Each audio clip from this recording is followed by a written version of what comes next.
Where does the water come from for your DIY sink install? Imagine turning on your new sink and wondering exactly where that water is coming from.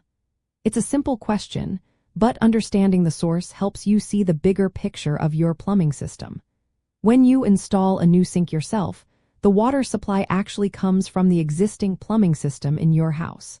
It's connected through supply lines that run behind or underneath the sink area.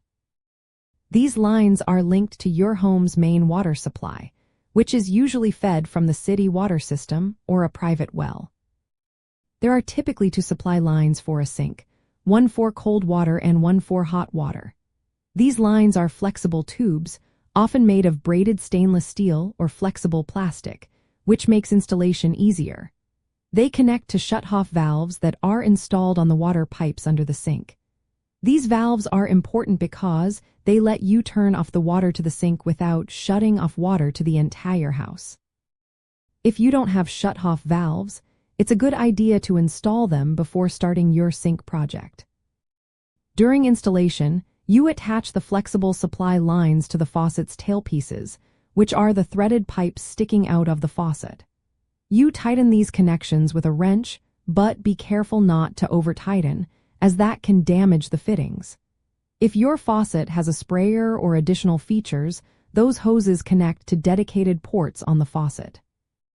Before connecting the supply lines, make sure your sink is properly mounted and sealed in the countertop.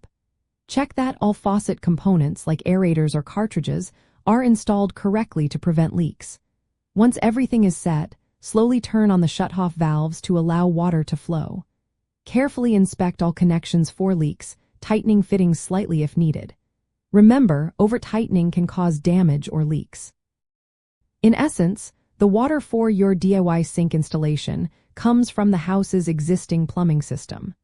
The flexible supply lines connect the main water supply to your faucet, providing hot and cold water on demand. Properly connecting and sealing these lines is key to a leak-free, functional sink. This process aligns with the typical steps in faucet and fixture installation, where after mounting the sink and faucet, you connect the supply lines to the shut-off valves to get water flowing smoothly.